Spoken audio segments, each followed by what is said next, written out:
All right, I never used to eat kale until I learned how to make it this way. This is my braised Lacinato Kale or dinosaur kale, Tuscan kale. I don't think it's a hot take to say that kale is not the world's most favorite food. Maybe it's some people's favorite, but as it stands, if you just take this piece of kale and eat it, not great. And I think that's the problem, is that with kale, there's so many different ways to prep it that if you don't know how to prepare it, then it's never gonna taste good. It's kind of like a series where you tell your friend you gotta get through the first 4 episodes, and it's like, I just don't wanna eat the kale, man, or I don't want to watch Game of Thrones. So this here is dinosaur kale, or Tuscan kale, Lacinato kale. The difference between this kale and a curly one is like the one that you kind of get in a bag, or you see it just looks a lot curlier than this straight one. It's a lot more fibrous. These ones are a lot more tender, so they don't take as much to prepare them. You don't have to like massage this with oil or anything today, but we are gonna braise it, and that's gonna give this an intense tomatoey, lemony flavor. Makes it really, really delicious, and I promise you, you'll never want to eat kale another way. Here's how we're gonna prep the kale. It's already washed and cleaned. There's 2 ways, right? We see this little vein right here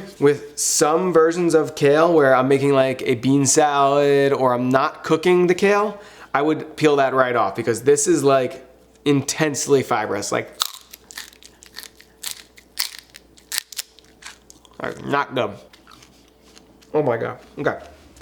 So to prepare the kale, what we're gonna do is we're just gonna basically cut it in half. I do like to take off like the very bottom, just like little bit of these stems, just because I feel like they're kind of gross and they're dry. You might as well get rid of them. Start fresh with some nice clean greens. And then I just take this guy right here and I just chop it right in half.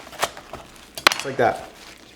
So we're gonna set these aside. We're gonna prep our cherry tomatoes. Just gonna take these off the stems. And all I'm gonna do with these is cut them in half. Cherry tomatoes or grape tomatoes? That's like the big question that I always see pop up. Can I substitute cherry tomatoes for grape tomatoes, vice versa? And you can, because like, who really gives a shit? What I find with cherry tomatoes is that when you're cooking a cherry tomato down, the wall of the tomato is a lot thinner, so it breaks down a lot faster and releases a lot more juice, which I think is really good for this because we're not going in with any wine in this dish. We're purely using water, the cherry tomatoes, and the lemon to help braise and tenderize the kale. This is a super easy Italian dish. We're just gonna go in with some minced garlic. I'll do like probably 3-ish cloves for this. What I do with the garlic in a dish where I'm braising like this, because it's gonna be in there a long time, is I slice it really thin instead of mincing. I think I may have said minced before, but what we're gonna do is slice it really thin, kind of like you see in those, in the like Goodfellas, how he slices it with the razor. That's how thin we wanna do it. We wanna get the flavor out really quick, but we also don't want it to burn like it would if we minced it up really small. We're just gonna go nice and thin. A real sharp knife. You can kind of see how thin we're going here. All right, we're gonna do this in a Dutch oven, and then we're gonna go with some olive oil. We'll saute the garlic a little bit, going with the tomatoes and the lemon. I'll show you how. Every day, it's getting closer. I'm gonna go in with some olive oil, extra virgin. You want a good like 2 to 3 tablespoons of olive oil. Olive oil is starting to shimmer. We're gonna go in with our garlic here. So we're starting to see the bubbles coming all out of the garlic. We're waiting for this to just become a little more fragrant. We want a little bit more of the moisture to leave the garlic. And then we're gonna go in right in with our cherry tomatoes, and they'll start breaking down pretty quickly in here. Garlic start to get a tiny bit brown. That's when we're going to go in with the cherry tomatoes. These guys go right in. Drop them in really low. They're wet, so they're gonna make some oil splatter a little bit. With a little bit of salt. Get this stirred around. We're gonna let it sit for a few minutes. After a minute or so, we're gonna squeeze in the lemon juice.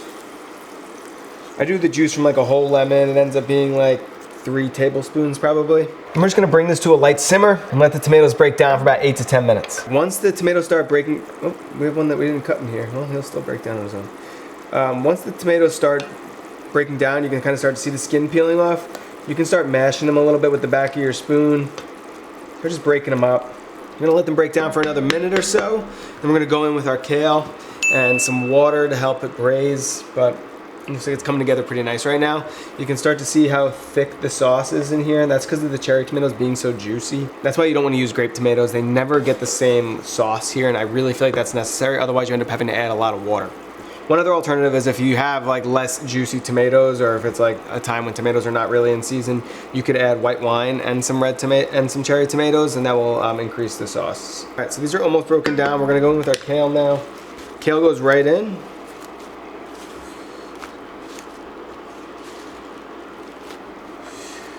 We're gonna go in with about half a cup of water. We're gonna cover it for about 5 minutes and let it really start to wilt. Then we'll stir everything together. The reason we add the water is because once we cover this and let it sit on the stove top for a little bit, the tomatoes and the garlic on the bottom can get burnt. So I like to add a little bit of water to give it a little bit more like padding to have some time to simmer before it gets too thick where it starts caramelizing and burning. It will also help create more steam to help wilt the kale. All right, we're gonna take a look here. It's starting to get pretty, ooh, your mother's ass. All right, so just wanna start stirring this up a little bit so the tomatoes don't get burnt on the bottom of the pan. And here I'm also just gonna add in another 1/4 cup of water. Just like the salt the whole time. We're gonna give it a taste in a second once the kale cooks down a little bit more. But for now, we're gonna close it back up, let it keep going for another 15 minutes or so. See the kale is starting to break down a little bit, become a little bit more tender. We're still gonna let it go for probably another 5 or 6 minutes or so, but it's starting to look good. Pop the top. Now she's looking beautiful. This is what the completed dish should look like. With these really nice dark, got it on the white sweatshirt. It was bound to happen. You got these nice dark green leaves. Cherry tomatoes are completely broken down. Gonna mix everything really well here. We're gonna grab a little bit, throw it in the bowl, and give it a taste here. All right, so this is braised Lacinato Kale. Super tender. So good. This is the best way to eat kale. Here's the thing. So kale is great. It's great to serve with like cutlets, cast iron chicken breast, grilled chicken. Goes inside of anything. It's not great for like a pasta sauce. I know people see the sauce in there, but it is great for dipping. It's great for dipping a little bit of bread. Like take the Italian bread, scoop out that sauce. It's absolutely delicious. So yeah, that's what I would serve this with. If you haven't yet, like, comment, subscribe below. Check out our other videos on the channel. Let me know what else you want to make. And that's it. You can get the full recipe at alwaysfromscratch.com, so check it out there. Always from scratch. Do do do do.